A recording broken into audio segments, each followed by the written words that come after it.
Assalamualaikum warahmatullahi wabarakatuh. Kami dari kelompok 6 izin mempresentasikan tentang analisis rasio likuiditas dan solvabilitas. Izinkan kami memperkenalkan anggota kelompok kami. Yang pertama, saya sendiri Muhammad Zakai Salsabila, kemudian ada Bagas Arya, selanjutnya ada M. Kaitzar, dan ada Diadri Rifda, serta ada Anissa Nur Beauty.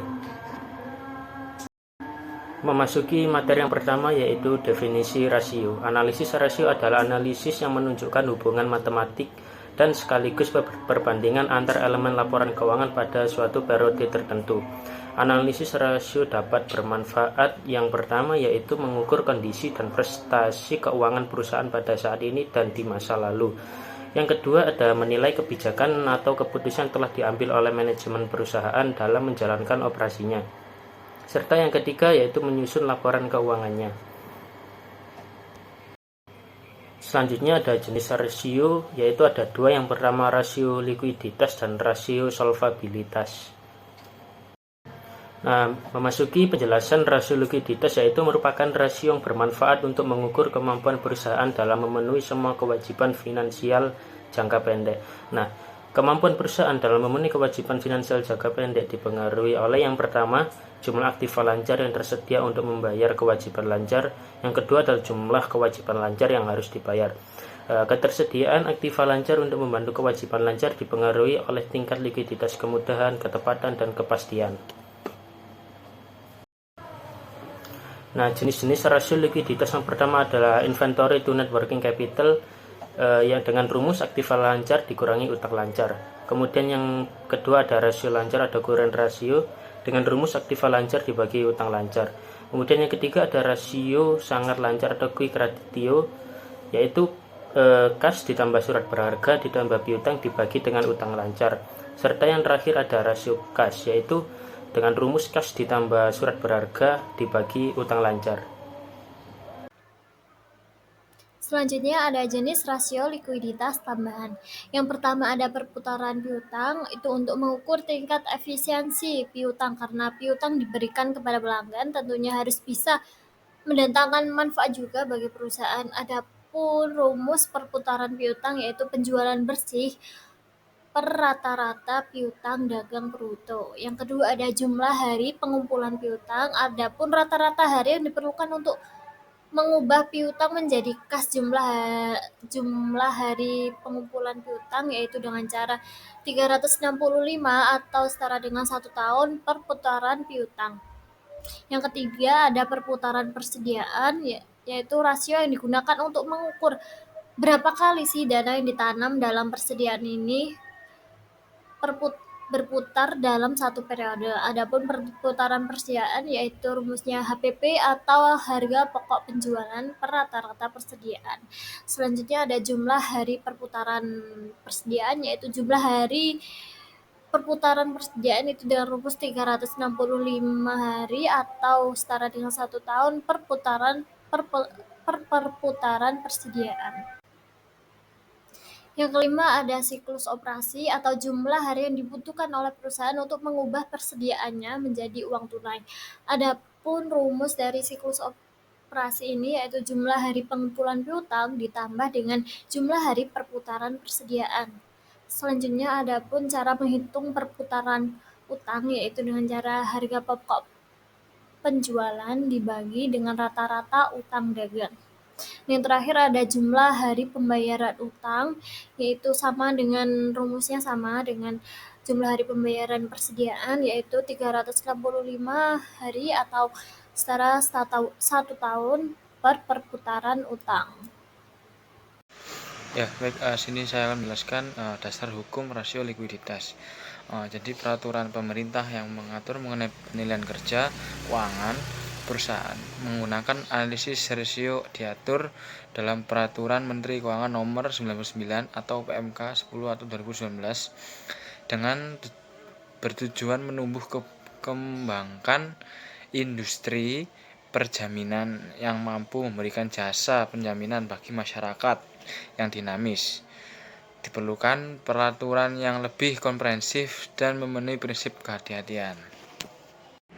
Kemudian Peraturan Menteri Keuangan Nomor 99 PAK bulan 10 tahun 2011 menyebutkan cukup jelas pada pasal ayat 3 mengenai penetapan rasio likuiditas dengan standar minimum 150%, yang mana peraturan dengan jelas berbunyi rasio likuiditas penjamin atau penjamin ulang ditetapkan paling sedikit 150%.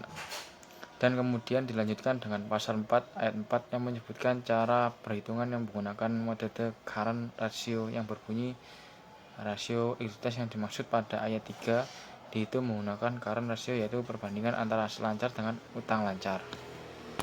Nah, selanjutnya jenis-jenis rasio solvabilitas. Rasio solvabilitas ada time interest earned ratio. Rasio bunga yang diperoleh saat menunjukkan kemampuan membayar utang jangka panjang perusahaan dari tampilan laporan laba ruginya.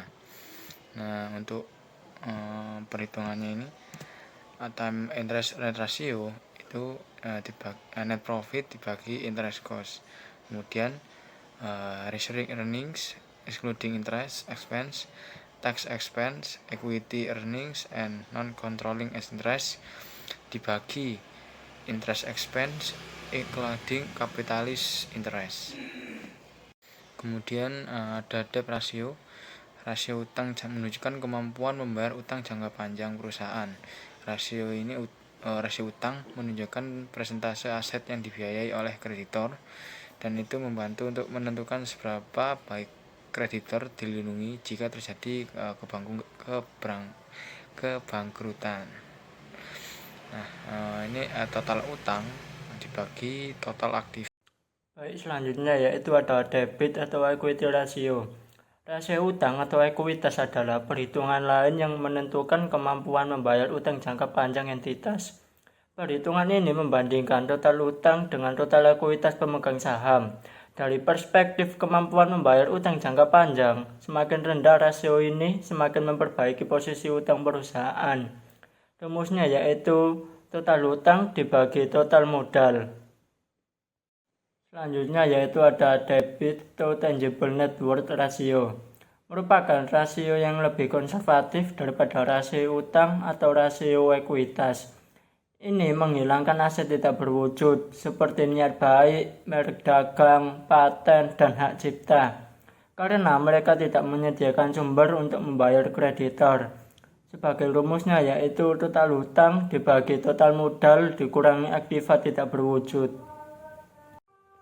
Fixed coverage ratio merupakan perpanjangan dari rasio bunga yang diperoleh. Juga menunjukkan kemampuan membayar utang jangka panjang perusahaan dari pandangan laporan laba rugi. Fixed coverage ratio menunjukkan kemampuan perusahaan untuk menutupi biaya tetap. Sebagai rumusnya yaitu laba bersih sebelum semua beban keuangan dibagi total beban keuangan. Selanjutnya yaitu ada dasar hukum rasio solvabilitas, di mana di sini tuh peraturan pemerintah itu selain mengatur mengenai likuiditas, pemerintah itu juga mengatur mengenai peraturan rasio solvabilitas atau leverage ratio pada OJK atau nomor 31 POJK 03 2019, di mana pasal 2, 3 dan 4 itu bank itu wajib memenuhi rasio pengungkit paling rendah sebesar 3%. Pasal 5, 6, 7 yaitu bank itu wajib untuk menyampaikan laporan rasio pengungkit berdasarkan posisi akhir triwulan laporan kepada OJK. Pasal 8, 9, 10 itu bank itu mewajibkan untuk mempublikasi laporan rasio pengungkitan berdasarkan posisi akhir tahun triwulan laporan. Melakukan tentang pelanggaran terhadap ketentuan akan dikenakan sanksi administratif dan sanksi denda kewajiban membayar untuk pelaporan. Dan selanjutnya yaitu ada pasal 12, di mana pelanggaran publikasi rasio ini pengungkit akan dikenakan sanksi sesuai peraturan OJK mengenai transparansi dan publikasi laporan bank. Nah, peraturan yang dibuat oleh pemerintah ini harus diikuti dengan baik. Apabila tidak diikuti akan mendapatkan sanksi. Selanjutnya yaitu ada sanksi-sanksi di mana yang pertama itu tidak memenuhi rasio leverage, itu sanksi administrasi berupa teguran. Yang kedua yaitu jika tidak menyampaikan laporan rasio kepada OJK, itu pelaporan secara offline, sanksinya itu berupa denda 1 jutanya per hari, keterlambatan atau paling banyak 30 juta. Selanjutnya yang ketiga yaitu tidak mempublikasi laporan rasio, yaitu sanksi yang terkait pencantuman rasio dalam laporan publikasi ini mengacu pada laporan POJK tentang transparansi dan publikasi laporan, yaitu sanksinya yang pertama yaitu jika terlambat dikenakan sanksi sebesar 1 juta per hari, yang tidak menyampaikan dikenakan sanksi sebesar 50 juta, dan tidak mengumumkan pada situs web dikenakan sanksi berupa teguran tertulis. Sekian dari kelompok 6. Apabila ada salah kata kami mohon maaf. Wassalamualaikum warahmatullahi wabarakatuh.